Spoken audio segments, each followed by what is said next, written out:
All right. Good evening. Good evening. Good evening. Welcome back to the Real Precious Network, where we say the uncomfortable things out loud over here on the Adoptee Foster. As you can see, we have some guests this evening. Tonight is going to be a wonderful show because we're talking about reunion. We're talking about adoptees being in reunion and how sometimes it can feel like betrayal. So definitely hit the like button, subscribe, share, do all the things. Y'all know what to do when you come over here. Okay, definitely hit that like button. We are going to be saying the uncomfortable things out loud, but we're going to be, inclusive of everyone's story. We have a guest tonight, Jim Serrano, on the panel this evening. Thank you so much for being here. I did mute you guys' mics, so you can unmute your mics. But thank you so much for being here, Jim. I saw your story, and I said, you know what? We got to have him on. We got to have him on. Okay. Thank you. Thank you so much for being here. Leon, of course, always ride with me. Thank you so much for being here, sir. And then You're we welcome. have Jess back on the panel. Thank you so much for being willing to spend your evening educating and advocating for adoptees, and above all else, saying the uncomfortable things out loud, because we don't heal what we don't reveal. And a lot of times, adoptees will go through their journey alone, they'll go through their journey without language for what they're going through, and they'll go through their journey feeling like they're the only ones going through it because we only make up 2% of the population. So over here, we hold space for those who need to be able to express themselves as well as see the other side of the story as well. So I see some folks in the chat coming in. Again, share this live, share this live. It communicates to the folk in YouTube land that we're having the conversation. A birth mom actually reached out to me, and I didn't even know until I was on my MacBook and going through, social media, planning out content for the week. And I was like, I didn't even see this message. And so, we like to be inclusive to everyone who is in this community because it affects everyone. Everyone goes through the loss, everyone goes through grief, but no one is talking about it. No one's talking about it. 3 a.m. is in the chat saying, hey guys, welcome in. We will be starting soon. And we are in the building now. Miss Smell the Roses. Good evening, good evening, good evening. I appreciate you for being here. Poor man 3138 said, what up, though? What up, though? You from Jersey? Where you from? Where you from? So thank you so much again for being here. So we're going to start out the show with Jim. Since you're our guest this evening, I always ask our new time guests, how did you become an adoptee? Definitely give us whatever you're comfortable with sharing. I've seen some of your story, but definitely share with us how you became an adoptee. Okay, let's see. So I'll try to explain it as well as I can. So I was given up for adoption in San Jose, California. I was born in January 22nd, 1962. Um, Around the corner from being 65, but I was given up at birth. So through the first 6 months of my life, I didn't really know where I was. I was in the foster care system. I know that because that's what my paperwork says, right? And when I did get my paperwork, when I asked for my adopted parents that adopted me, that I was going to start my search, there was a name on there. It said Freddie. I always wanted to know who Freddie was. Mm. So I had to go back to the Santa Clara Welfare Department because that's where I was adopted from, and to tell my story to a person that worked with adoption and foster care there, and she heard my story, and the judge opened up the records for me to find out who this Freddie was and actually what year I was actually born, because some of my papers had me at 61, some of them had 62, Mm. and the reason why I had to go do that is because Social Security started sending me paperwork saying, "Hey, you're going to be retired. You're almost 62, but some of the papers said 61." And I go, "Well, my birth certificate or my adoption paper says 62." But of course, that's not my original birth certificate, right? Right. So, so I had to go there and I told my story. And I guess the judge had a kind heart that day or something. He opened up the records and says, "Okay, you were born in 62, January 22nd, 1962. Um, that person, Freddie, on that paper, that was you, because someone had to name you. Whoever was taking care of you in foster care system back in the early 60s, they had to name you. They couldn't just call you Baby Doe. So whoever was taking care of me named me Freddie. So that's how I got that information from I got that about a year and a half ago, 2 years ago, who Freddie was on my paperwork. Wait, So I'm go sorry. ahead. Can we pause? I know people stop me all the time. So you went from Freddie to Jim?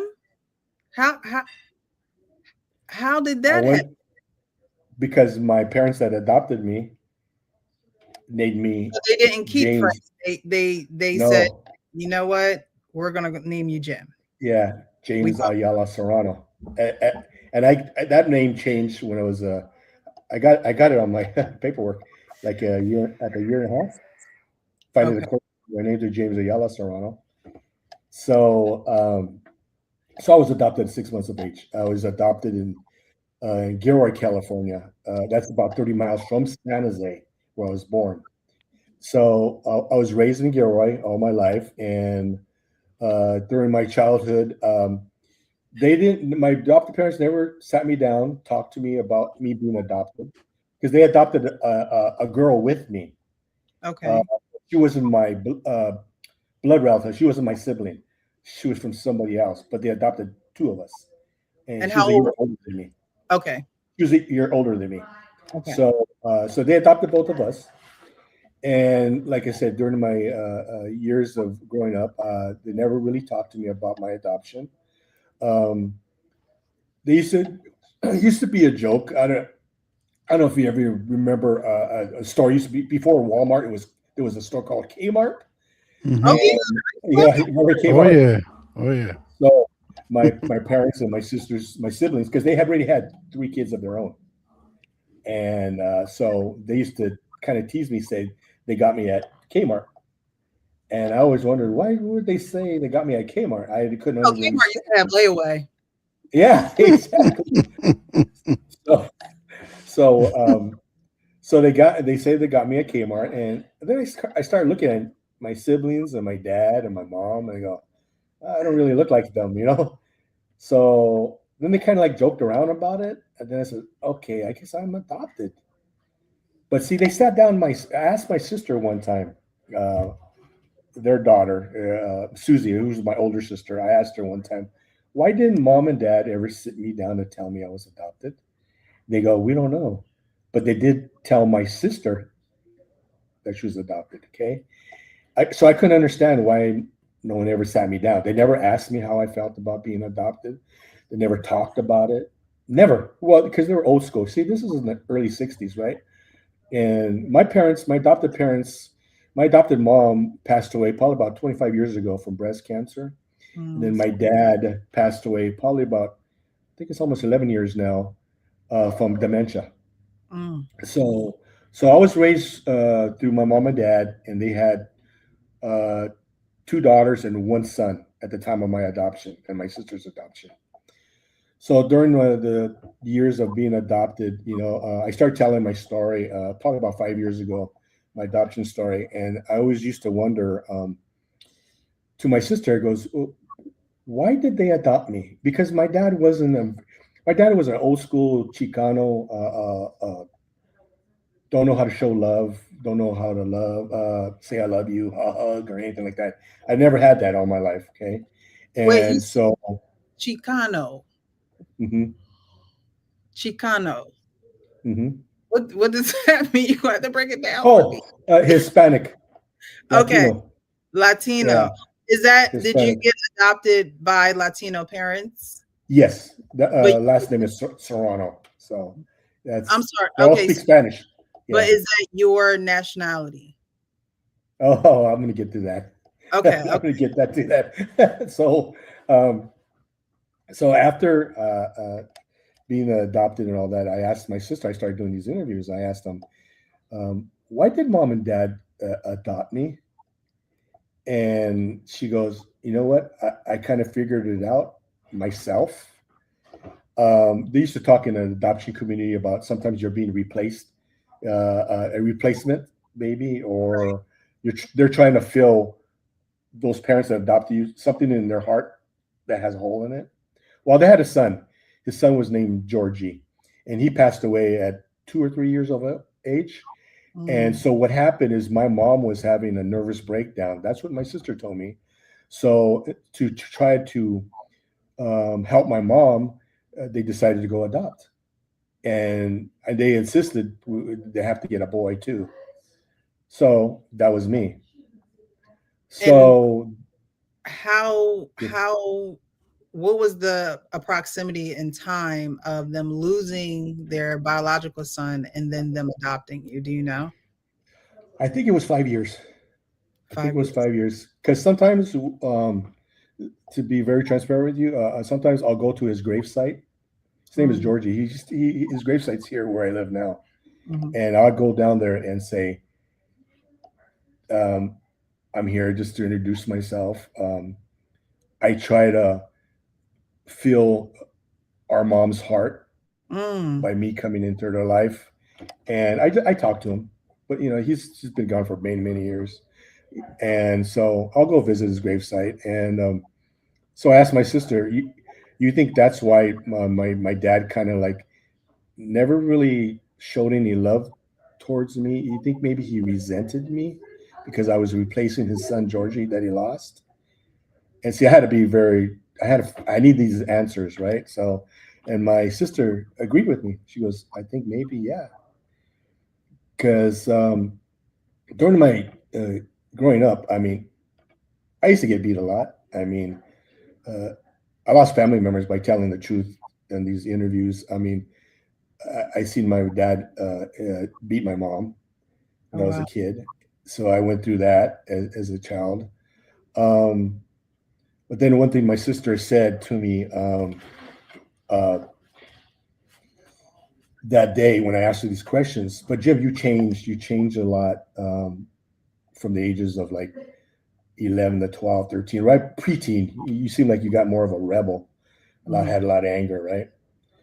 Well, what she didn't realize in those years between the ages of 9 and 11, which I just admitted when I was 52 years old to my wife and daughter.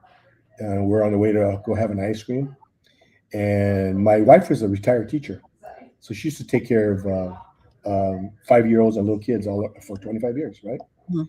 So she used to study a lot about sexual abuse, what to expect, because she's a teacher, right? So I heard that on the radio. We're going to go have some ice cream. So it came on, and I said, "Okay, Jim, it's time." So I was 52 years old, and I told my daughter and my wife that I was sexually abused from the ages of 9 to 11 Mm. through adult male cousin of my adopted family. So when I'm talking about adult, he was early 20s, and I was the ages from 9 to 11. Wow. Uh, So, right. um, so when that happened, see, my sister didn't know this.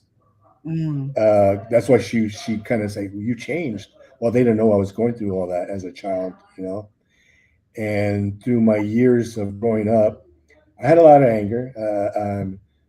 I used to fight a lot, mhm. um, but it was because of all the emotions and stuff in my head. And shit, I started drinking. I was 10 years old, and yeah, 10. Yeah, Wow. I started drinking as 10. So um, just to, even back then, I was escaping from reality of what happened to me because Yeah. I couldn't tell nobody. I kept it secret because my relationship with my dad or my parents weren't that type of relationship. I would go and say, "Hey, Dad, Mom, uh, is raping me," and Well, so get into the relationship that you had with your parents. So you didn't have a mhm, closeness with them enough to be vulnerable with them and tell them what was mhm, going on with you. going on, yeah. So what was your relationship with them? Because they adopted you at 6 months old. Hmm. So you were Hmm. a baby. You know, Yeah. they I I always say it's easier to bond with a baby, but Hmm. when you're an adoptee, you really can't, as an adoptive parent, you can't assume anything. You Hmm. really can't assume anything. You can't assume, oh well, I'm going to adopt them when they're babies and it'll be Hmm. easier, and Yeah. they'll connect and we'll have all this time. I was 9 when I was adopted, so it was Yeah. very hard to connect. So what was your Hmm. relationship like, even being adopted at 6 months old, being with them as a baby and growing up? What was the dynamic like? Well, my mom was a very just a precious angel in my book. I mean, but I never heard "I love you" from her lips Mhm. till the day when I was 37 years old, and I told them that I was going to go search for my biological family. It's the first Mm, time I heard "I love you" from my mom. I never heard it from my dad. And mhm, the funny thing about my dad is we worked together. We both drove concrete ready mix trucks in San Jose. We both drove for 30 years and we both retired at the same company. And that's part of the story I'm going to get into too. So he didn't really know how to react towards me about the loving part and stuff like that. I don't remember ever playing baseball, catch, or anything with him or throwing a football with him. My mom was just an angel. She was just the sweetest lady, and I think that's why it's always going to stick to my head that it was like I can remember if it was last week with my dad hitting my mom and having the black eyes, and me at 10 years old trying to attack my dad to protect my mom. So I seen all that plus the sexual abuse. I couldn't go to them. You know what? They didn't even know this because they died years ago, so they never even seen any of these interviews, so they mhm, don't know. It was still, like I said, I didn't tell my wife and daughter till I was 52 years old. I mhm. got married when I was 22, so I kept that a secret all those years.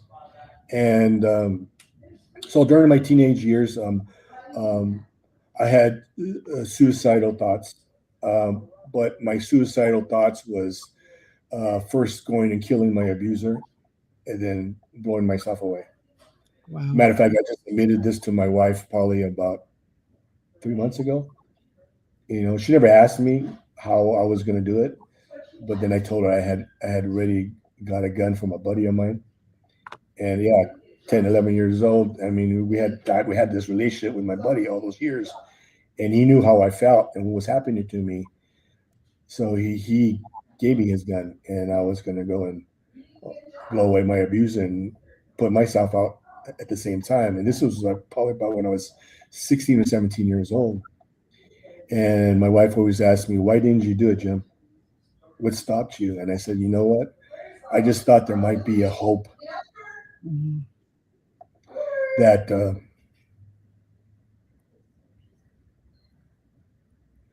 there's a chance that I could be loved." So, so that didn't happen, and so I carried on with my life. And uh, I met my wife when I was 20 years old on a blind date. We both graduated in the same class, same high school, but we didn't know each other in 1980. We met on a blind date 2 years after. Oh Oh, And wow, yeah, that's pretty cool. yeah, and then we got married. I mean, we dated for about 2 years, but for a whole year, I never told her that I was adopted because I was scared mm, about her thinking something was weird, something was wrong with me, or an adopted person always feels like they're going to leave you. yeah. So I always remember the date, our date. I took her to a Chinese restaurant, and I told Jim, "You got to tell her." So I told her, her name is Tina.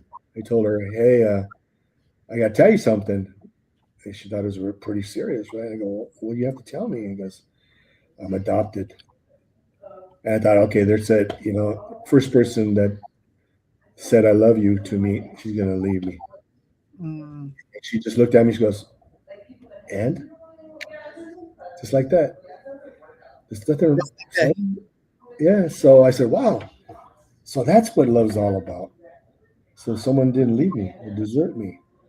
So, shoot, I still it gives me chills. And that happened like we just celebrated 42 years of marriage.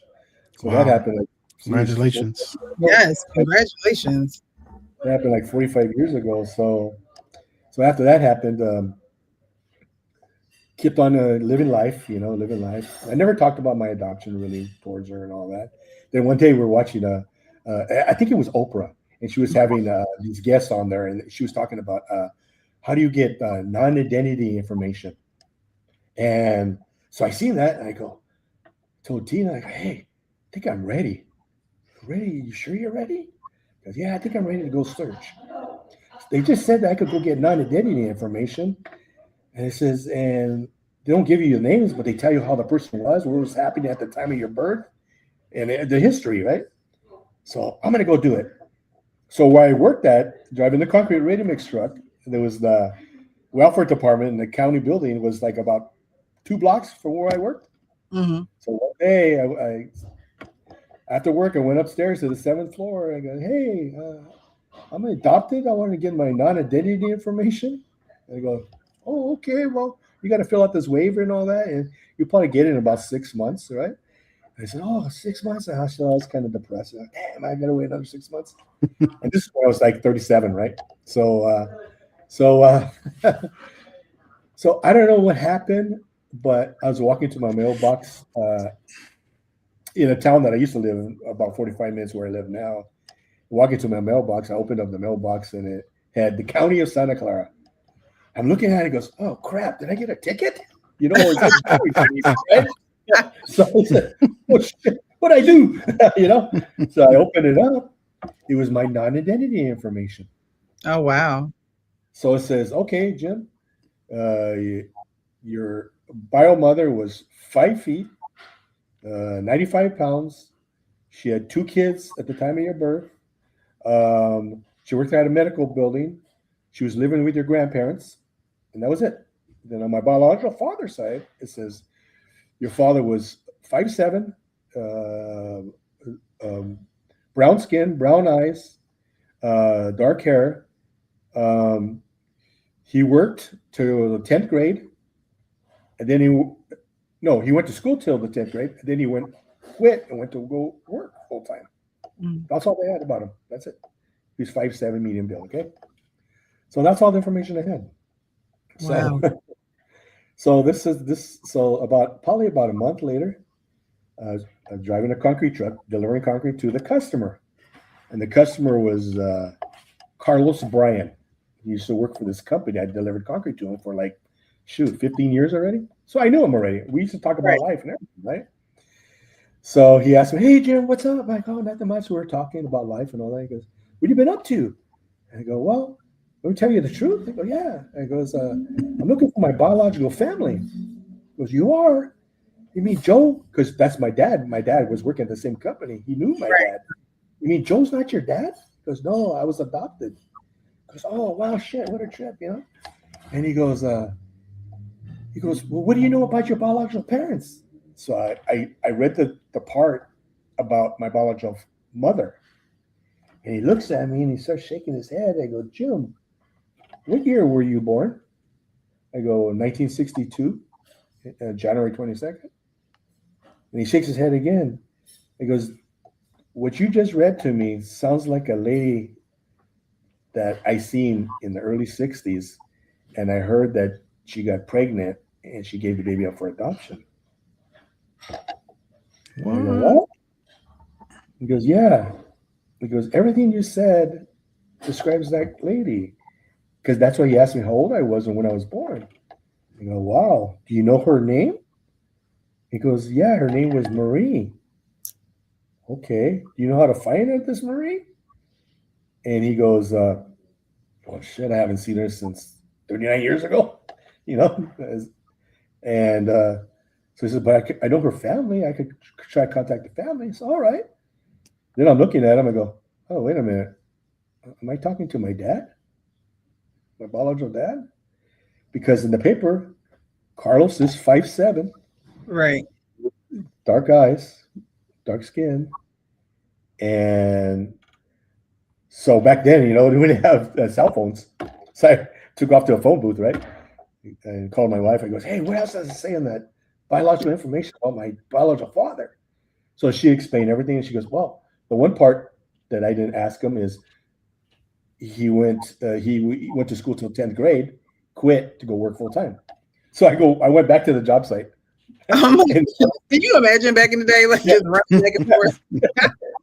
So Carlos goes, "What are you doing back here, Jim?" And he goes, "He thought I forgot something on the job site or something." "Hey, I can ask you a question." He goes, "Yeah." He goes, "Did you work? Did you graduate high school and all that?" He goes, "Oh no, no, no. I quit in 10th grade and went worked full time." See, he didn't know I had that on that piece of paper. I go, "That's what it says on this piece of paper." And then we looked at each other. Goes, "Shit." He kind of looked like me. I go, "Dang, I think we're father and son." And he goes, "I think so too," because everything in that piece of paper matched. So we're gonna kind of trip it out. I tripped out. Yeah, right. We all at Ancestry. We all at. So um, after that happened, he said, "Okay, I'll get back to you." And then I went back to work the following day, and there was another driver. His name was Johnny. He goes, "Hey Jim, hey, I heard about you and Carlos." I look at him and go, "How the hell do you know?" And he goes, "Well," he goes, "Carlos's daughter. I've lived with her for 5 years, and she wants to meet you because Carlos called her last night to tell her about the story. She wants to meet you." He goes, "Oh shit! So I got a sister out there." So I went to lunch, met her and her son. She had a son. Invited her over for the weekend at my home because we had a fair going on. It's called May Day Fair. Ran all week, and she came, spent the weekend with me, and me and Carlos went and did a blood test. We're already planning um, our holidays and what we're going to do together, and we'll keep searching for this Marie, right? And 7 weeks later, he came back. It was negative. He wasn't my father. Wow. So that was probably one of the worst days of my life because I don't even remember going to work the next day. My commute partner says I was like a zombie. I don't even remember the next day because I was so depressed because I thought I found my father and it wasn't. And the hardest call I had to do is call him the next day because he got the results in his mailbox, but I got it first. But I called to let him know, "Hey, it's negative. We're not father and son." And he was kind of brokenhearted too, right? Because we known each other for 15 years. Oh, right. He was a great guy. So my wife says, "Okay, don't give up, Jim. Don't give up." So I don't know, maybe 6 months after that, she was talking to her neighbor across the street. Her name was Connie, and her husband, his name is Dominic. So they're talking about their husbands, right? Whatever, complaining probably about their husbands. So Connie all of a sudden said, "Oh," she asked Tina and about what was going on, and he says, "Well, Jim was looking for his biological parents, but he didn't. He thought he found them, but it wasn't." He goes, "Oh yeah, well Dominic, he's now adopted. Her husband. We played baseball together, softball together. I didn't know he was adopted. So his wife told me, and he went searching for his biological parents, and he found them both, but they both had passed away." Okay. So he introduced me to this group. It's called Adoptee Identity Discovery. It was in Santa Clara County, and so I went to a group meeting there. And the hardest part, like I said, the hardest part was going to my parents and asking, "Can you give me all my adoption papers that you have? Because I'm going to go to this meeting and they're going to help me find my biological parents." And I seen the hurt in my mom's face, and that's the first time I heard "I love you." My dad was just he was upset. I could tell he was upset, and he just said, "Are you ready to find out what's out there, Jim?"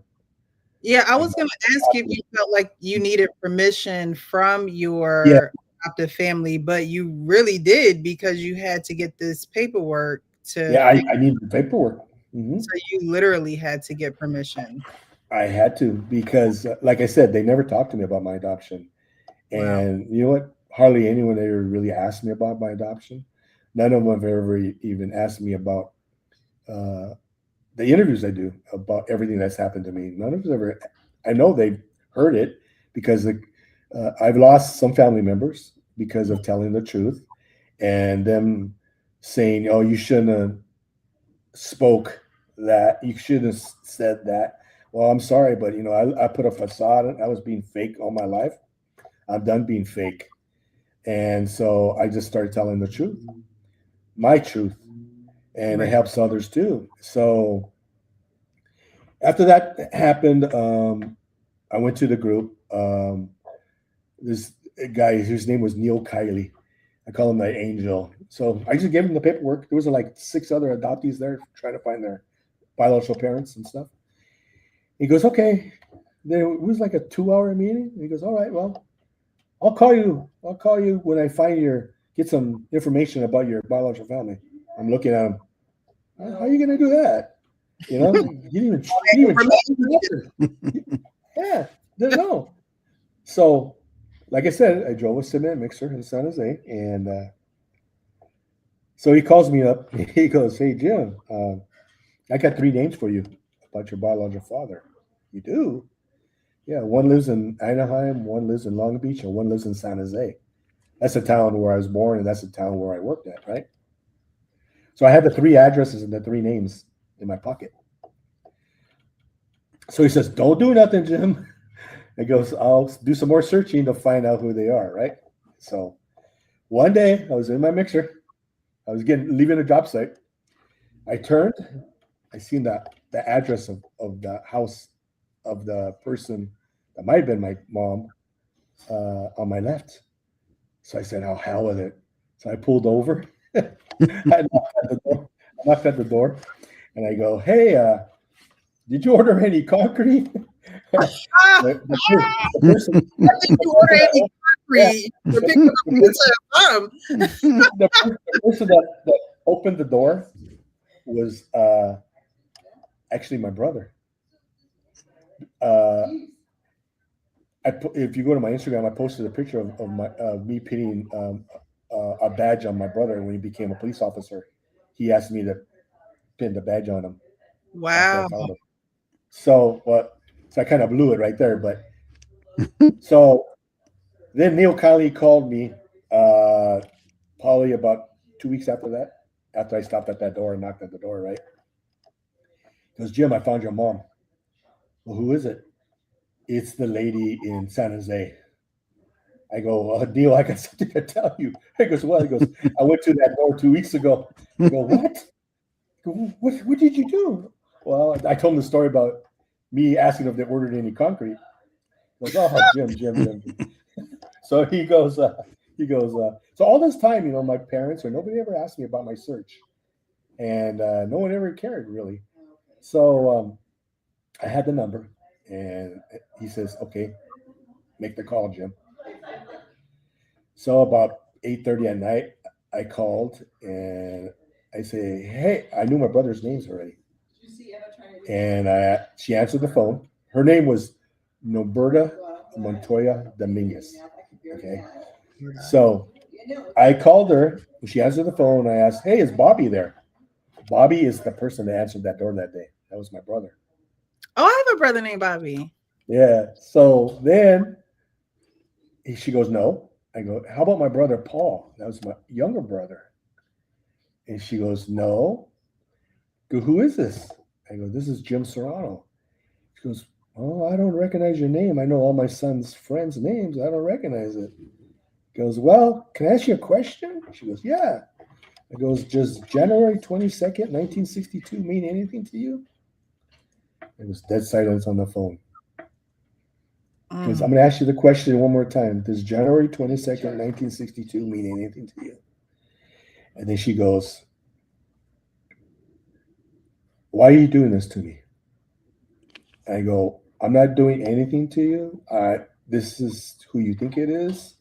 I just want to get information because I have a 16-year-old daughter, which she's 40 now, but 16-year-old daughter, and I want to know my medical background and history and stuff, and I won't bug you.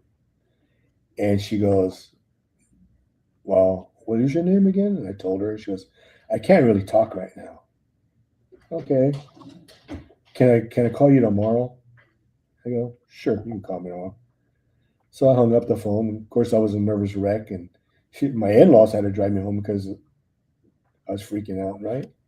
So I got home that night, and all of a sudden, later on that night, the phone rang. It was her, Noberta.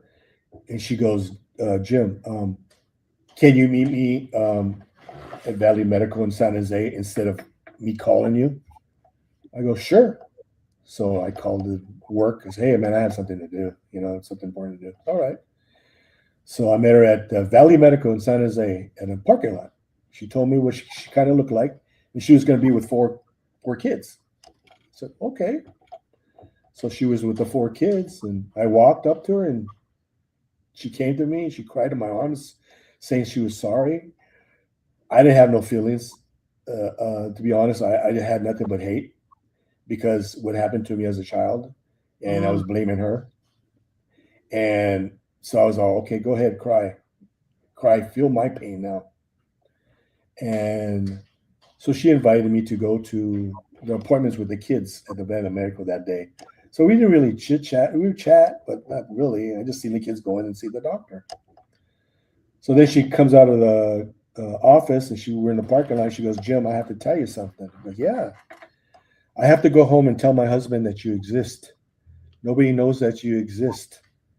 Your brothers don't know you exist. Your siblings don't know you exist. And my husband don't know you exist. I was a one-night stand. So she had to go home and tell her husband that she gave up a baby for adoption. So nobody knew about me for 37 years. So I asked her, is Carlos Bryan my father? The one I did the blood test with, which I thought was my dad, or it wasn't? She goes, oh no, that's not your father. Your father is Raul Coca. Raul Coca. Okay. Where can I find him? Well, I haven't seen him in 39 years.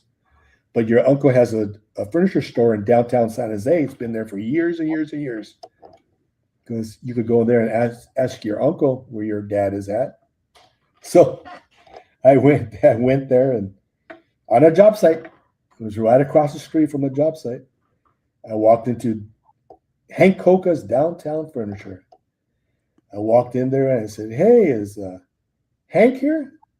And the guy that looked at me goes, no, I'm Hank Coca Jr. Can I help you? He goes, well, I kind of want to talk to Hank Coca. He goes, no, he's not here. He goes, well, I guess I'll just come out and say it. He goes, do you know a Raw Coca? And he goes, yeah, that's my uncle. He goes, well, here's my number, here's my name, and here's my biological mother's name and maiden name before she got married. I think me and your Uncle Raw are father and son. He just looked at me, he goes, what? He goes, yeah. And he just looked at me, he goes, okay. And I walked out of the store. And so I didn't get a call for a couple of weeks. And then my biological mother threw me a little like a barbecue to introduce me to some of the family. So I got home that day after the barbecue, and good old I remember voice machines right on the telephone. I mean, on the telephone Yeah. line. So yeah, so I listened to a voice machine recording. It says, "Hi, I'm Raw Coca. I think we might be father and son. You want to meet?" So I met him at kind of like a historic monument in San Jose. It's called Original Joe's. It's a restaurant. So I met him there at a restaurant, and here he comes walking towards me. I go, damn, this guy looks kind of like me, but he's a lot thinner because he was a twin. He was a twin, and his twin has more body like me, big shoulders and more bulky. My dad was really thin, and so I met him, and I asked him, "Did you know about me?" She goes, "Nope," because my biological mother never told him. So he never had any kids. He never was married, and all of a sudden, boom! You got a 38-year-old son, you got a granddaughter, and you got a daughter-in-law, and it's a big family. Every one of them, yeah, Boom. it's a family. Yeah, all his siblings had uh, kids, wives. He was the only one. He was the only Wow. one did, and then all of a sudden, boom! You got a son now. So I always ask my biological mother, he goes, "Why didn't you tell him?" And she, "Oh, he knew." No, he didn't know. Why didn't you tell him? And you know what? It would because knowing her for 25 years, she passed away about 4 years ago. But for knowing her all those years, she was still had a lot of anger in her heart. She still had a lot of resentment. Um, who knows? She might have been resenting me for the 25 years I've known her, you know? And so it didn't work out. And I still, so why didn't you? I lost all that time away from my original family because your pride. You didn't want to say nothing. And so I got it tattooed on my wrist now, Coca, right here. And because that would have been my last name. And Wow. so after that happened, um, my, I was still with my parents still weren't comfortable with the reunion and stuff like that, right? And my biological mother decided she wanted to throw me a surprise birthday party. So she threw me a big party in Gilroy, where I live now, and closed this restaurant, and all my friends were there. And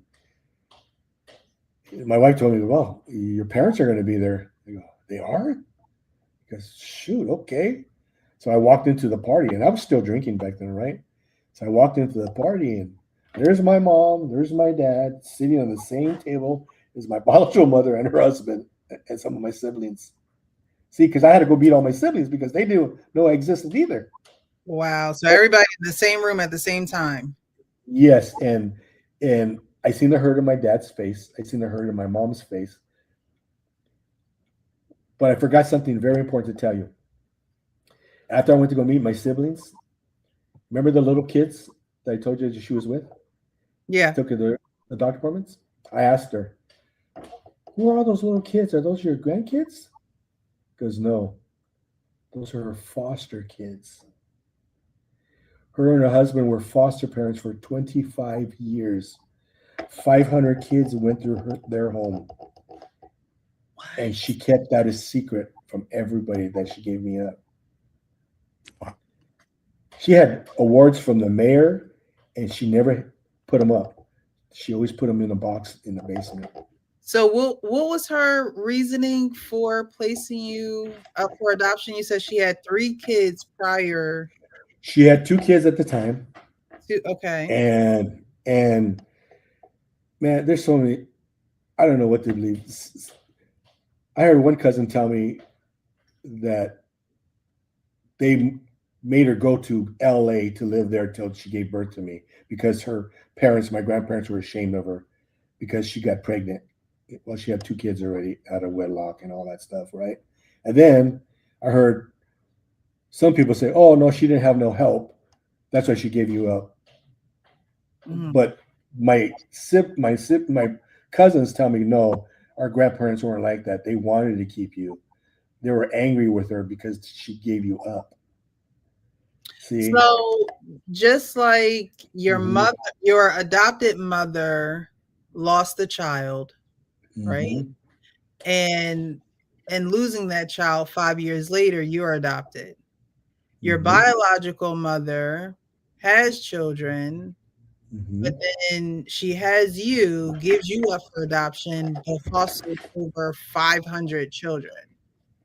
So I don't think that a lot of people realize that an adoption, foster, because I'm a foster former youth, that Mm-hmm. on both sides of the pain, you're battling, the pain is the same, but Oh you're yeah.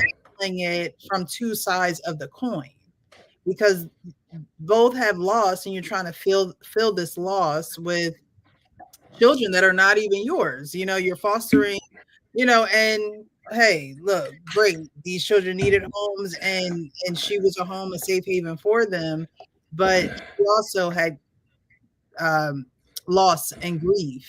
And so that was with her, and on top of keeping a secret as big as giving up a small child or human being, Mm-hmm. Mm-hmm. while also living a life of providing a home for so many. Mm-hmm. So, But there's a big thing about. I have to stop you on that because there's one thing that me and her, our relationship was a roller coaster, mhm, because I seen the kids come in to her home with the plastic bags, the garbage bags, mhm, coming in with problems, sexual abuse problems, other problems in their lives. Okay, I seen that, and we used to have arguments all the time. We used to sometimes talk for 6 months, sometimes not talk, because the way she treated the foster kids. And I used to tell her, the kids don't need that. the kids don't need to hear that's why your parents gave you up because the way you're acting right now. I used to get in an argument with her for that. So that's why our relationship with my biological mother was a roller coaster for those 20 years. Yeah. And but she figured she knew everything about adoptees and foster care because she took care of all those kids all the time. And I told her, you don't know how I felt. You didn't live my life. And she tried to act like she lived my life. And that's why we used to have a lot. We used to bump heads a lot. To be honest with you, we used to bump heads a lot. Yeah, I mean, like I said, it's grief, right? She Yeah, is yeah, grieving, yet she's trying. hmm You can't take care of someone when you're grieving. yeah, It's hmm you can't do it. You It's can't. hard hmm enough trying to take care of yourself when you're Right. grieving. You cannot take care exactly. of someone else when you are grieving. hmm And there are Yes. a lot of adoptive parents who may grieve hmm the fact that they can't have children. There are Yeah. birth mothers who grieve the fact that they are making this decision to, hmm have their child being placed in the system to be adopted. So hmm it's grief all around, and that's why these conversations are important. Yes. I want to bring Jess into the conversation. Thank you, Jen, for Yes. sharing your story. If you guys have hmm noticed, I did um put Jim's full interview in my comments. If you I don't know if you're watching from my YouTube channel or not, guys, if you want to pin it in your chat, you can do that as well. If you want to watch his full story, definitely go to the link that is pinned to the chat. And these stories they're similar, but none of them are ever the same. And so I thank you for sharing your story with us here and allowing us to be a safe space for you. But Yeah.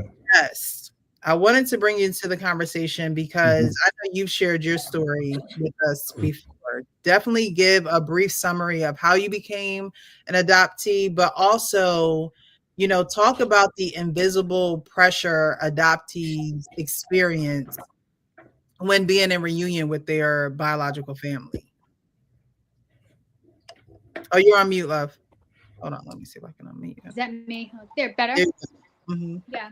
So I was adopted when I was a newborn, a couple weeks old from Louisiana. I did enter reunification at 19 years old in 2006, and I'm one of 6 sisters, and have been in reunification since. And I think, like, when I hear people speak on adoption and when I speak on adoption, I realize when you are not in the triad of being an adoptee or the birth parent or an adoptive parent, and you're just onlooking and you're just, I don't want to say judging, but I think many people's opinion of the situation from far away, not in the system, is very surface level of giving a child who doesn't have a home, or giving a child who may not be wanted by somebody a home, when, as you know from your story, it is so diverse, and eventually how the adoptee is affected, how in turn the birth parent is affected, and for the rest of their life potentially of the repercussions and lack of support in their life of having to give up their child. And like you said, as far as people grieving and then going into adoption to fix a hole, to have a situation that they would like that they can't get otherwise, and not being able to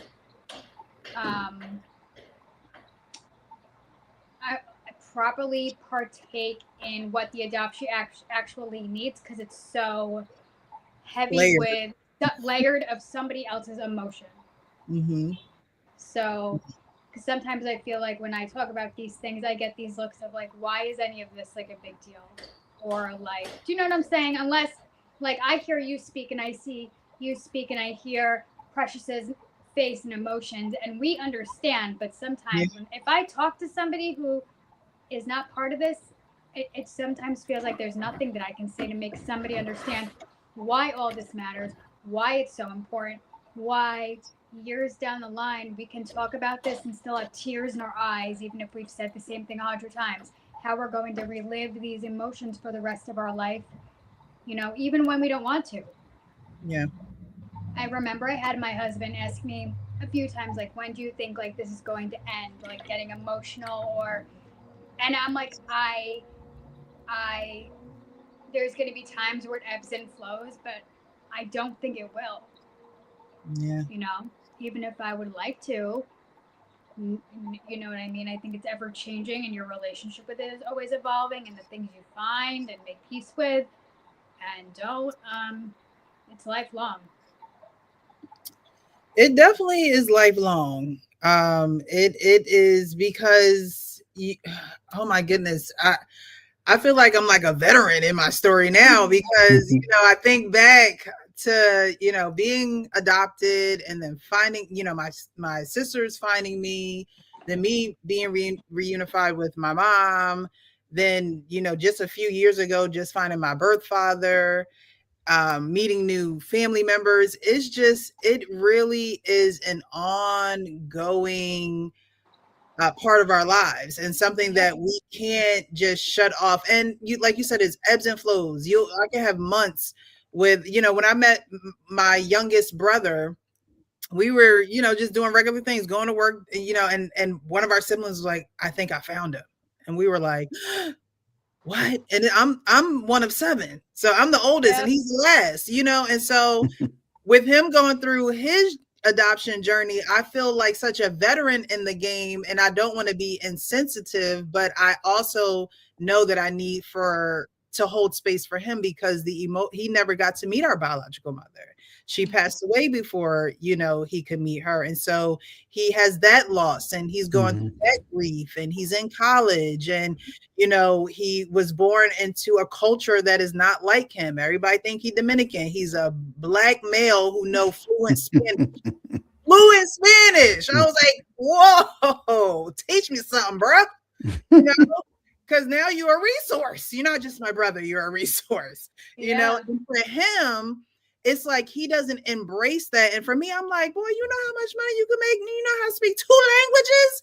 And but for him, it's like, but it's not who I am, but it's where it's the culture that he grew up in. It's I couldn't even imagine, like, I look, I'm black parents adopted me, but I couldn't imagine, growing up maybe with an Italian family and learning the language and learning the culture and not knowing my own and not feeling comfortable in my own skin, So we go through these journeys, but when it comes to reunification, it's always seen as we're rejecting our adopted family. And I want you guys to get into that. Jim, did it feel like, did your adoptive parents feel like you were rejecting them for finding or being in reunification with your biological family? Oh, for sure. It's like I tell everybody, when your adopted family and you find your biological family, it's like I learned a big lesson. You got to set boundaries because you're pulled in all different directions and you're trying to please everybody. You're trying not to hurt everybody. I mean, I didn't want to hurt my parents. I didn't want to hurt my siblings, but I didn't want to hurt my new family either. So you're pulled back and forth like a tug of war, and you're just like, it drives you crazy. And then you think, damn, why did I do this? All this. Why? And I'm going to say it every show. Why do we got to be God's strongest soldiers? Because why is it not logical for us to feel the way that we do and wanting to know where we come from? And what that equals to is I just want to know me. Like, you know your mama, your daddy, your cousins, the uncle that get on your nerves, the person that you can't call. Like, all those things. Where you get your quirkiness from. All those things. And to be offended and to feel rejected. I'm not saying that they're not natural feelings. I'm not saying that at all. I'm not negating the fact that those are the feelings that adoptive parents will have. However, when do you take a step back, breathe, and say, this is a part of the process. And if I chose this process, I'm going to have to check myself a little bit.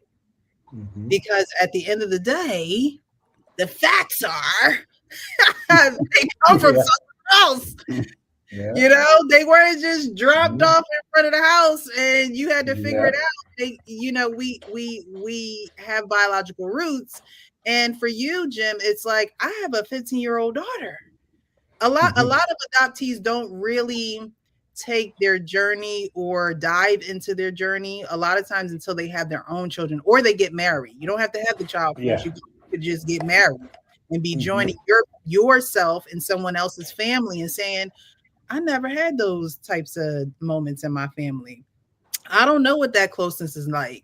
They're joking and giggling. And, I just did an interview with Kristen on Unbroken Stories. And, I watched the interview with her brother. And he said that, once he met his biological siblings and they would be sitting around and chilling and just shooting the breeze, he said, I still felt like an insider. Even having spent 20 years with them, I Mhm. still felt like an insider. There were things that they knew that I didn't know. There was jokes that they were laughing at that I couldn't relate to. Yes. You still feel like the outsider at the end of the day, no matter Yes. how long you've been integrated with your biological family. And so the awkwardness is not just with adoptive parents, it's also when you are in reunification with your family, because your family are strangers to you. You're only related by blood. And so, like you said, when we feel crazy and we're in the middle and we feel like we're pulled by every which direction, because if we were simply able to have a conversation about it, we could flow like the water through the faucet, child. Mhm. Okay, we could be Mhm. flowing through this bad boy, but there is a blockage. And speaking of a blockage, thank you guys for joining. Whoever is here, hit that like button, share this video, save it. But I came across a post by Adoptee, which is the platform on Instagram. And it says, if you grew up as an adoptee and always felt like something was off, like you were loved, but not quite reached, there's a name for what you experience. It says, if you grew up as an adoptee and always felt like something was off, like you were loved but not quite reached, there's a name for what you experienced. It wasn't always dramatic. It rarely announced itself. It was a parent who never quite landed on you the way you needed, a home that was technically loving, but somehow never felt like enough. A distance that was always there, unnamed, unexplained, and somehow always your fault. It's called blocked care and has nothing to do with your worth. Blocked care happens when a parent's capacity for empathetic connection shuts down, often because they never understood what relinquishment actually does to a developing child's nervous system. Not cruelty, something in some ways harder to name. Ignorance of the adoptee's experience, combined with a culture that has always centered the adoptive parent's goodness over the adoptee's pain. The tilt has always been in one direction. The adoptee carries the diagnosis, the adoptive parent carries the praise. And the gap between them, that unnamed distance, gets unexplained away as the child's biology, the child's birth family, and the child's the problem. It was never your problem. It was never your biology. It was a system that required adoptive parents to truly understand what you arrived carrying. And they talk about a guide that they offer to adoptees in reunion. Um, And she's but she's a therapist, right? I yes, think she is. Yes. Amy, Adoptee yes. focus. Yes, Amy. Yeah. But I saw that and I thought that was powerful because I've never heard of the term blocked care. You as an adoptee, you wonder why you try to have these conversations and there's the stone cold face, or what do you want to know this for? It's amazing how many adoptees hear, like, what do you want to know that information for? Why is it important to you? Mhm. Oh, we're not going to go there, we're not going to talk about that. But when I saw that, block care is the perfect term for that. It's the lack of capacity for the empathy of the child's pain. Yet we're the ones where people are like, well, you should be grateful. And that's where the adoptee's praise is being put in that position. Go ahead, Jess. I think, and I can say, like, with my family, like I think I told you in the previous podcast, years after reunification, I went into searching with very little information, and years after reunification found a box of most of my identifying information in my house, like tucked away in my parents' closet. And I left it there, and I left it there until I moved to Boston, where I am now with my husband. And when my parents were going to move to Florida, I just like had a feeling like, oh, if they're going to move, I want this box in my possession, because I always left it there. I always put it back in the closet. I never took it when I moved, because I always felt like it still wasn't mine, even though it's my information and I found it. Did they know you knew it was there? Yeah. Did what? Did they know that you knew it was there? Yeah. Or your parents when I was about 25, I asked them why that box was in the closet. Why did I have my birth photos in there? Why nobody ever told me they had this information? Like, why none of this was shared? And even years after, probably I was 35 at this point, finally when I got the box in my possession, and just to get that box from my parents, even after finding it 10 years prior, took like 2 years of me and my husband harassing my family and them telling me they would give it to me, never giving it to me, or telling them they would come to Boston where we live when they visit us and have the information and bring it and never bring it, and say they forgot about it. And then eventually my dad was like, no, like you can have it when we're dead. And then like, oh my God. Yeah, and that's how that. And so even after being in reunification, having my information, having my sibling, knowing all this, it was still a problem to get stuff that was already had in my, relationships were already formed, and I still could not get this damn box. Yeah. Yeah, I cannot get this damn box. Give me my damn box. What's in the No, box? I really was afraid. Like, I really was afraid that like they would like. I know this sounds bad, but I was afraid like they would like dispose of it. Mm-hmm. And it's like, what it's almost symbolic, because it's like, what are you holding? Like, you already got me, right? Like, you already got what you say that you wanted, right? You got the child.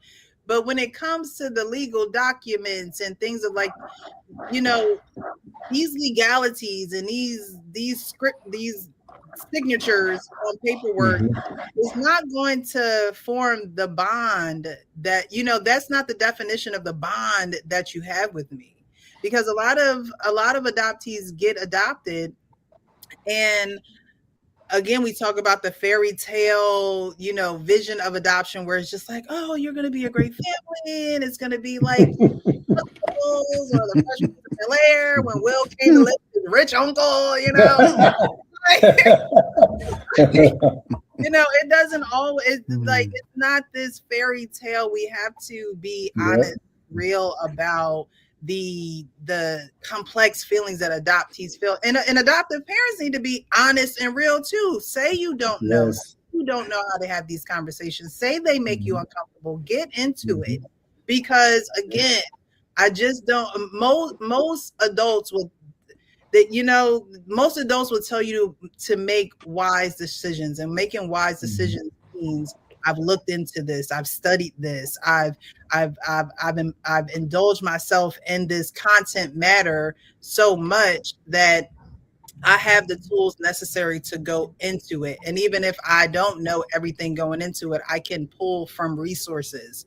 And I just don't think that adoptive parents think enough of the emotional imbalances that we'll go through. And so they don't have those resources in the tuck. They don't have people in the community, other adoptive parents, to say, hey, did you experience this? Or what do I do when they're quiet? Or, or even just interact with the child that you adopted. Behavior gets blamed on rebelliousness, and, going through something so serious that, punishment probably was we're going to put you on punishment. We're going to put you on punishment. We're going to, take the belt out. We're going to do, when you were going through abuse and you couldn't even tell the people who chose to adopt you and love you and be that safe space for you. And so I always say that adoption doesn't give you a better life. It gives you a different life. Right. So because in that life, which can come with different things, may that be different privileges or experience or things you may not get to see otherwise.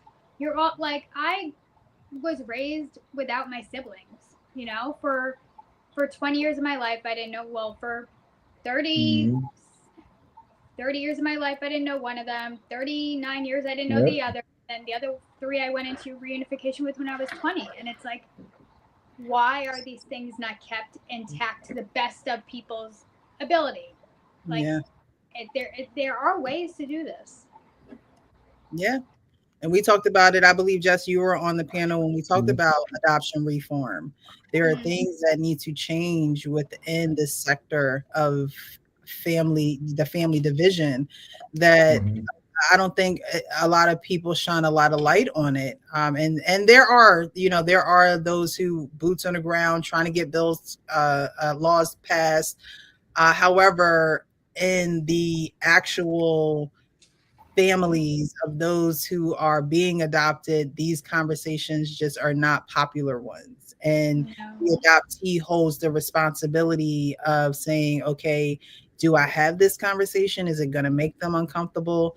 When we didn't even have a say in the matter. Now we got to be the judge, the jury. It's like, goodness gracious, give us a break. We're trying as best as we can here to be normal like everyone else. Yet we got to worry about the adoptive family, worry about the biological family, and who you're going to make comfortable, and who you're not going to see this holiday, and who you're not going to spend time with, and who you have to, be in relationship with and build a relationship with because you are in reunification with them. Being adopted is another we got a lot of full-time jobs on our hands. Recently, one of my Instagram posts somehow got accidentally shared to my actual Facebook account where I don't often share these things. And I didn't know this because I wasn't logged on. But then I had a friend call me up and she said, who is, so-and-so? And I said, why? And she's like, well, one of your adoption things is on Facebook. And one of my family's cousins posted, like, when are you going to start being grateful and stop trying to hurt people? Yep. And you know what I mean? It's things like that. It's like the word grateful needs to be deleted from. It becomes a problem when you share certain things that people don't want to hear. Certain things they don't like it. The truth. That's what they say. The truth hurts, right? Ain't that what's hurting? So if I'm hurting you with the truth, and can't handle the truth. It's right. And again, I want to be inclusive to all voices. So if adoptive parents want to, have a voice and share their voice on their perspective, because again, you can be seeing things on two sides of the coin, but we're pulling the chair saying, let's have the conversation. Right. No, and nobody's coming here. Yeah, I think everyone here has been willing to pull up the chair and say, let's just have the conversation. Talk about the reunification and what your feelings are towards it. And, do you feel threatened? Is this something that we need to dive in a little bit deeper on, or are we just going to keep acting like the elephant not over there in the corner? I'm lucky that and put a dinner table in the middle of the living room and have dinner. Like, I think adoptees, how you say you don't want to be around fake people. I think that adoptees can sense that, because when you're taken from your biological root, you can sense when things around you are not like what they used to be. And so we sniff that out really quickly and we want no parts of it. Like, I remember in high school, I didn't want to be a part of no clique, no crew, no, because in 4 years, y'all probably don't like each other. You probably don't like each other now. Like, you know what I mean? I always, it just didn't feel right being with people that could change at the drop of a dime or have flighty, feelings towards one another. It's like we pretty much blaze our own paths, and we enjoy being able to have our alone time and have our reflection time, because for so long you're adopted into a role of a son or a daughter, and it's not very often you get the time to just kind of decompress and say, okay, how am I at the end of the day? Not how am I as someone's daughter, not how am I as someone's adopted sibling. How am I doing at the end of the day? How am I truly feeling? What caused me to be emotional today? Like, when I was getting my feelings out about adoption, I had to write it. I had to put it down on paper. I had to, put it down on paper A good boy he tried to be. I went to an adoptee conference about 2 years ago, and an adoptee therapist, she was an adoptee too, sat me down and says, Jim, you need to write your story or write what you feel. Took me 2 years, but I finally finished that about a month ago. And it's from the start of my life till the present. Took me 2 years to do it, but people always ask me, he goes, Jim, when's your book coming out? You know what? I don't even care if it comes out. I did it for myself. Did it. Right. I did it for myself because it was therapy.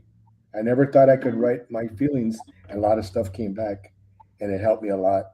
It helped me a lot. So, but it took me 2 years, but it helped me a lot. And I never thought I could write my feelings on a piece of paper, but I did. Yeah, So, that's very important. I always encourage folks to write it out first before you can speak it out, exactly. because Exactly. you're not going to believe in your voice anyway in the beginning, because nobody else is. And Exactly. adoptees need that support. Again, Mhm. making the decision to choose adoption is it shows something to the adoptee that you're making the decision to be there, right? Mhm. Meaning you didn't have to do it. You didn't have to go through the process. So when you I don't want to say choose not to be there, but when you don't show up, or when you show Mhm. up in a defensive manner, or when you show up asking questions of why you have the emotions that you have and you're coming to them, Mhm. then the adoptee thinks, okay, well, why did you choose it? Why did you choose it? Because biological kids, look, I'm not saying that a lot of biological kids don't face this. However, the natural bond between a biological child and a biological mom is that we know each other through cellular bonding. And our Mhm. pain as adoptees is cellular trauma, because we don't have a word for it. We don't have language for it. And so there's a difference between the two. There's definitely a Mhm. difference between the two, and a difference that can't be signed away on adoption papers. A difference Exactly. that legalities can't erase. Hmm. Yes, you may adopt a child, but you can't erase biological connections that are still there. The child may not be Mhm. of age to reach those connections, but the child is not going to stay a child forever. And so, in order to not be intimidated when that time comes, I always say, tell them young, tell them early, tell them often. Mhm. Have to have these conversations, because the conversations will make you close, and the closeness will give you connection, and the connection Exactly. will give you more closeness, so that when you do go look for your biological family, your Mhm. adopted family is like, you know what, we knew this day was coming, we've had these Yeah. conversations, go in, don't expect much, have your boundaries, and I'm right here when you get back. Yeah, Why Exactly. Right. hard my for mother used to And tell me that. She used to be like, "Look, you know, you can't expect what we gave you out of someone else that you haven't been with." Mhm. And so, a lot of times when people get adopted and they have these, well, I call them playbooks, the playbooks to show you the trauma that they've been through. And it's the parent's responsibility to actually help you. I'm not saying that they can fix it, but they can help you through it and help try to Mhm. understand it. But, a lot of people, they look at the glamorization and all of that through adoption. And, um, some people have, good lives, from a standpoint of structure and things like that. But you will still always feel that need. Adoption is a lifestyle. It's not something Right. um, when you in reunification, that doesn't mean that it stops because um, there are still other family members out there that you haven't met, and like I guess you have to ask yourself, how far are you willing to go Yeah. to actually, um, how much rejection are you willing to take until you're actually satisfied with whatever your outcome. it's supposed to be, right? Like, And a lot of times we just don't know the story. Like I woke up Mhm. this morning and got a notification from Ancestry, and I reached out to somebody 2023 when I was looking for my father. And we take silence and we take someone not answering us as, oh, who is this person? Oh, they're a stranger. I'm Mhm. not going to give them any information. Well, I woke up to a message that said, I just from the same person that I reached out to. Okay. Mhm. They said to me, I just found out that I'm adopted. And I said, well, you're my Mm. biological family. So you didn't know that you was in this family either. But I Mhm. reached out to you back in 2023. You just ignored me, and we in the same boat. So sometimes we just don't know. Again, we're looking at something on two sides of the mhm, coin. Yep. And if we take that barrier that's in between us away and actually have the conversation, we could get somewhere. We get somewhere, and there should be a happy medium in this for all of us, because you didn't adopt us to then be mad at us because we are only facing our own reality. Like, how does that work?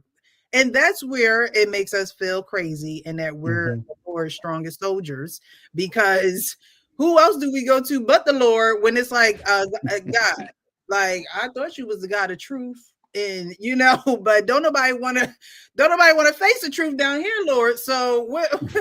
No, me and you gonna have to chill for a little bit. Me and you gonna have to kick it, because the folks that you sent me not acting right. They not acting right. So Even on Ancestry for me, even within this past month, I go, I sign on. I haven't been on. I go, I look, and it says, oh, you have a half niece. And I'm like, oh, I know everybody. Well, I'm like, well, if I have a half niece that I don't know, then I have a sibling I don't know. Where is this sibling? Who is this sibling? Ends up being like one of my father, who I've never met, one of his daughters. She didn't know who her father was till like she was raised around this man, and nobody told her it was her father, but he would just like come around because he knew. Like it was just like all spoken, like she's gonna be raised with this man, that you're gonna stay in her life and you're gonna go around her and be around her, and she's not gonna know till she's much older who her father was. And she was raised, him always telling her when she did find out that she was an only child and he knew I existed. And she's like, so all this time I grew up thinking I had nobody, that I was the only one here. I'm growing up thinking I'm being told I have no siblings. It's crazy. And you end up with 6. And I'm still waiting to find more. I'm like, I'm sure there's got to be more out there. And we keep asking him, are there more? He's like, no. Give it time. Give it time. right. give it That's time. another thing with adoption. It never ends. It never ends. The older folks just say, well, if you live long enough, you learn something. Yeah, Well, yeah. Right. if long enough, you're gonna learn a lot of things the way Right, and things with don't access work. to with access to these DNA sites, like you are getting all this, you are going to end up being connected to somebody, whether it be a second cousin, a third cousin. You will find somebody. The adoption agencies they didn't think about Ancestry. I'm telling you, Ancestry is busting the industry wide open. And you would think with like that transparency, they would have to open up these birth certificates. Okay. No, they're not. Like, they're here now, y'all. We can't hide them no more. Like, come on. Right. Come on. No.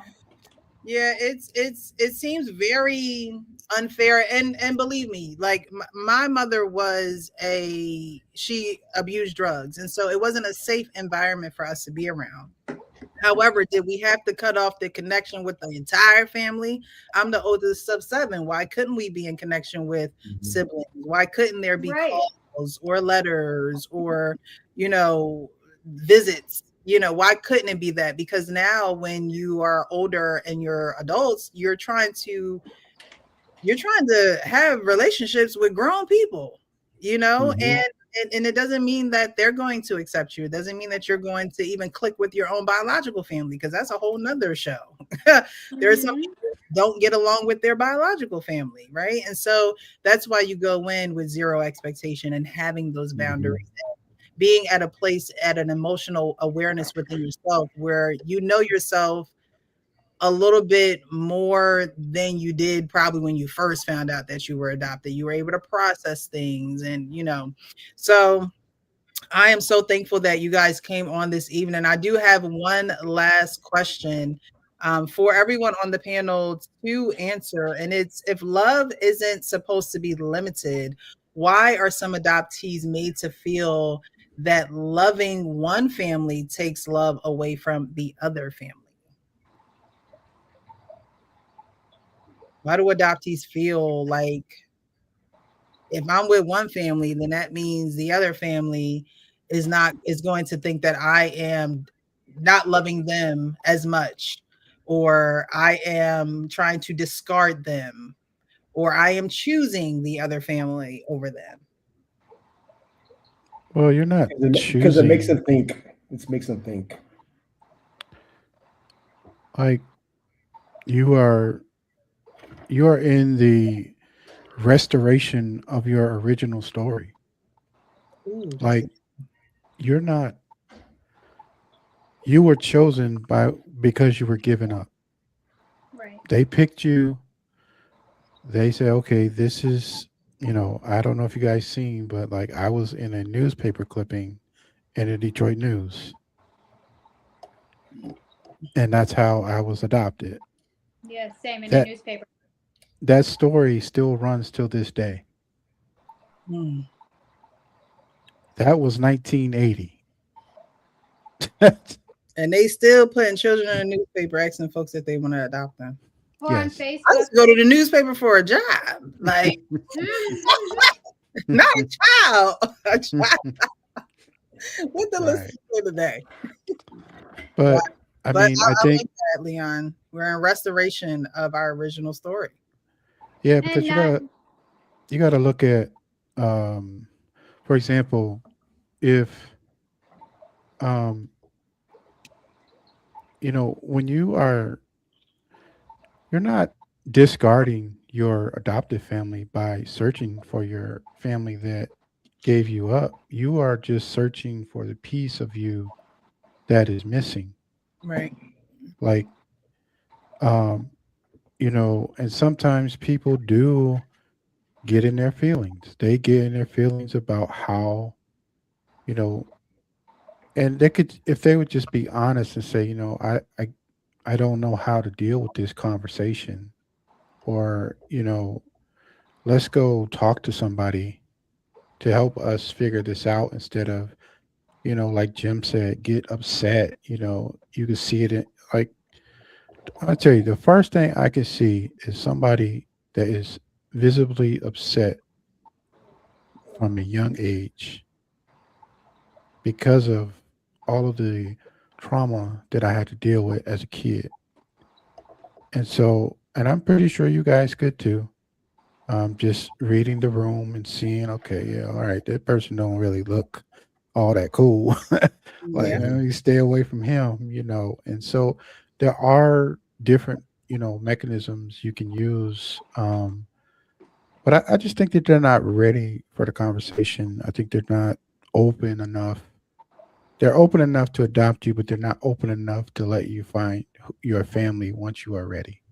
yeah, Mm. that's not, and they not, you don't go A into, closed adoption. That's a closed adoption, all right. right, that's right. And many adoptive parents don't go into adopting a child with the want of hoping that that child does gain reunification. That's not the purpose.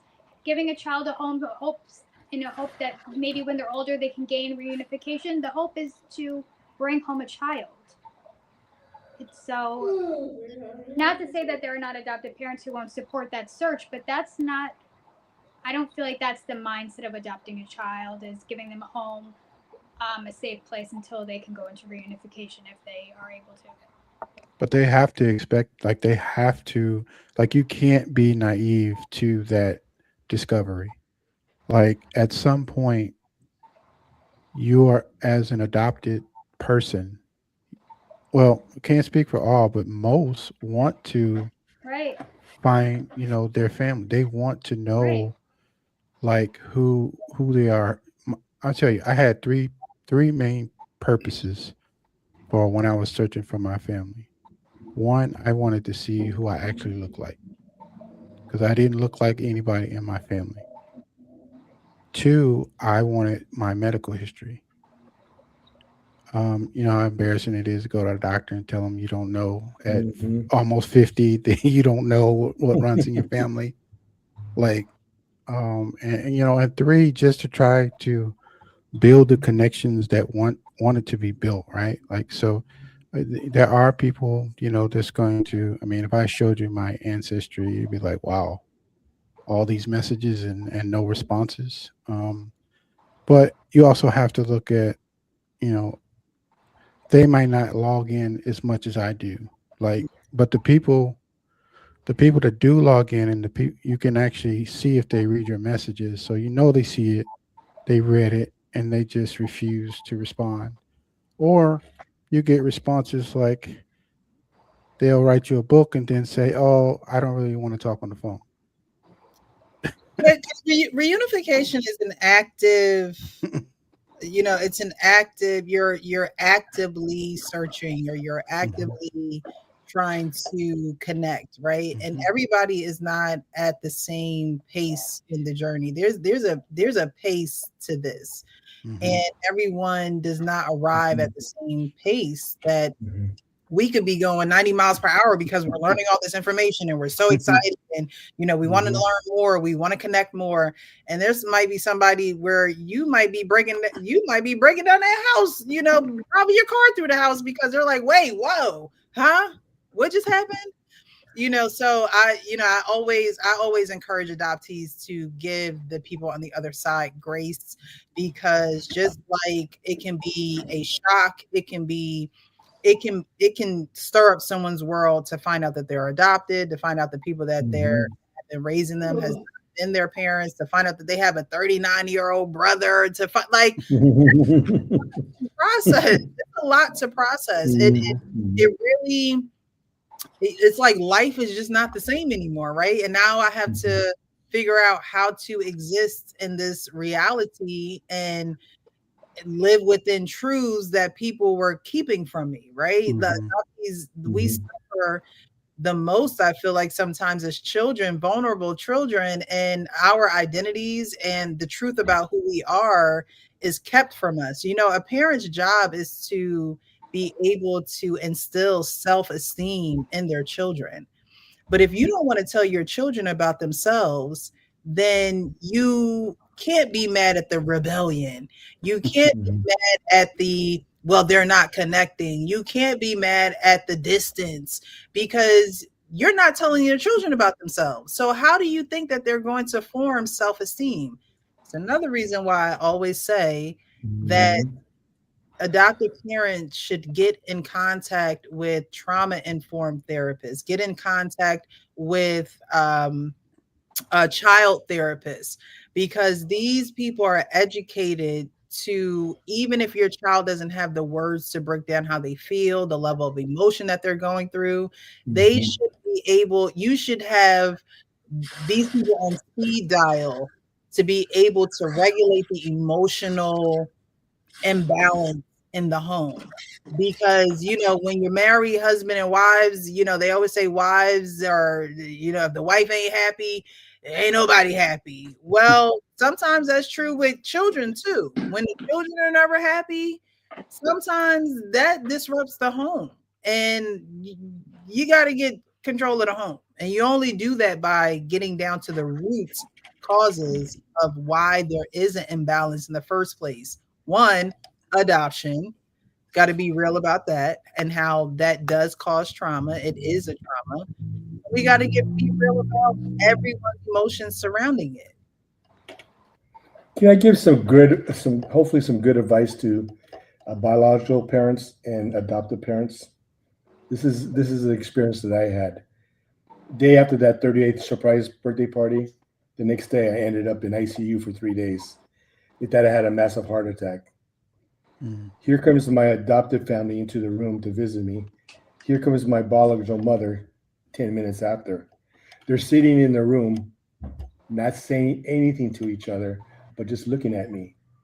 In my Mm. mind, I'm thinking, God, if I could go now, Lord, take me now, because I'm thinking, don't they know what they're doing to me? They're not even talking to each other. All I just wanted was love. Oh, I hope he's okay, a hug or something. They just were looking at me in a bed. I'm all thinking, wow, they still don't get it.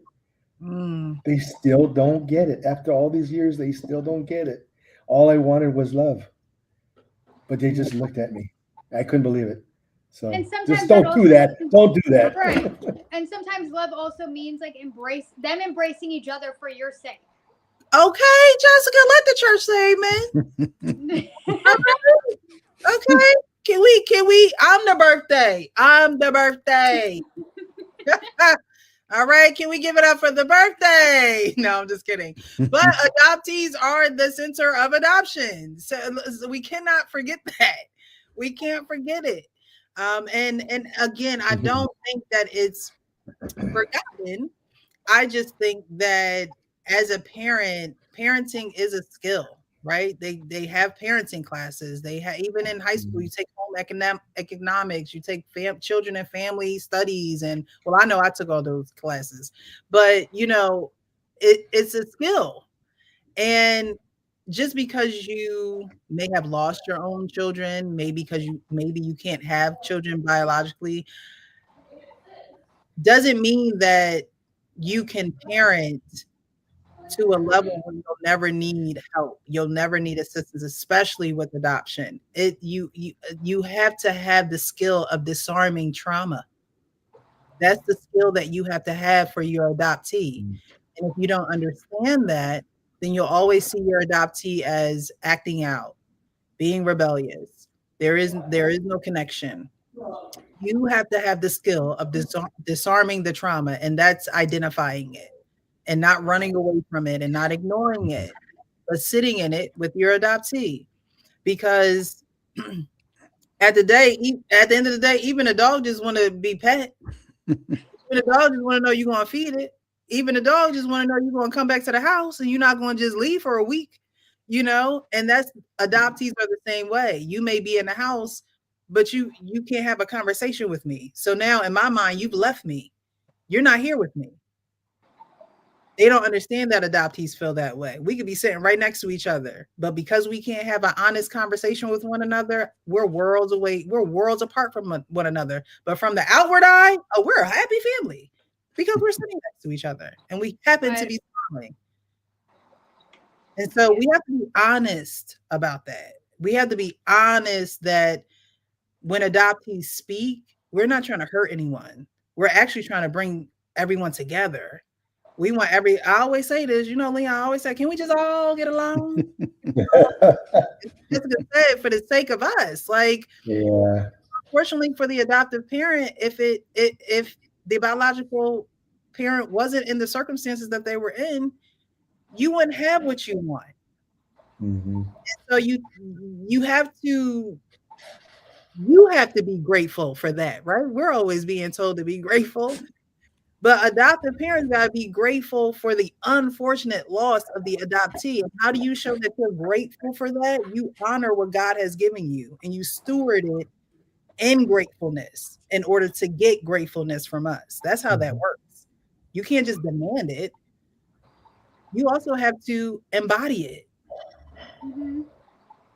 And that also, like there was said, you know, the term love is not enough. You can be in a loving home, but if you're not in a home that is also supporting you in your journey, acknowledging your journey, embracing your journey with you and the pain and all the things, and then love is not enough. Love is not going to fix that part. Yeah. Yeah. Well, this has been an awesome live, guys. I appreciate you, Jim, for coming on. Jessica, thank you so much for reaching out and letting me know that you are available this evening. I want to get a guest on, and y'all know how I do. I put my sales skills to work, and I reach out to folks, and I see if they want to, bless the platform. But her name is Maria. This is actually her here. I'm going to play this video, and we're just going to manifest that she'll be here next week. We're just speaking in existence now, but she's also a adoption trauma informed coach, and she has her name is Maria, and she has a book as a resource to those who are in reunification with their families. But I'm going to play this video. We're not going to get into it. It's going to be until next time. But I want her on the platform to actually be a resource for adoptive parents to be able to hear what she has to say as an adoptee herself and as a therapist. But this is a concept that I don't know if anyone here has heard of, but in my adoptive family, we do acknowledge this day. It's never been done in school, but we do acknowledge this day. So I'm going to play the video. I'm super curious. Have you ever heard of the term family day? An adoptive parent was talking to me today about their child's teacher. And the teacher, once finding out that the child was adopted, was like, oh, great. What's the gotcha day? We'll celebrate it in the classroom. And the parents, being the educated adoptive parents that they are, were like, you don't celebrate gotcha day. And the teacher was like, okay, well, we'll just celebrate the family day in the classroom instead. So as they're asking me my thoughts, I was really thinking like, I've never heard this before. And I personally have never experienced having a teacher celebrate gotcha day. And I'm like, nobody that I talked to has ever shared this with me in my personal life or in my professional life. Like, I've just never heard of it being celebrated in the classroom. So adoptees, have a teacher celebrated this for you in your classroom? So that is a video we are going to go over next week, because Gotcha Day is the day that the adoption is finalized. And I know for me, our adoption was finalized in August. I feel bad for saying, but I don't remember the actual day. But I feel a certain way about us, making that holiday per se, because I was only born once. But we gonna get up out of here. How you gonna drop that and talk about we gonna get out of here? That's been fun. We will be back tomorrow at Thank 9. you. I have a men's forum on Wednesday evening. So fellas, definitely come back if you want to just have some chill conversation amongst the guys. We talk about relationships. We talk about people's behaviors and point out behaviors that we need to change in today's society and dating society. But again, tonight has been awesome. You guys, thank you so much for being here. Join us next time. We'll be back next Tuesday, and hopefully we'll have Maria on the panel. I have some awesome guests lined up. Everybody's busy. Everybody getting a summer traveling out the way. They like, hey, look, you have to book me in about a month because I got this going on. I got that going on. So I can't wait to the future of these shows. But until next time, guys, thank you so much. Enjoy your evening, and we will see you next time. Thanks again. Have a good one. Later. Guys.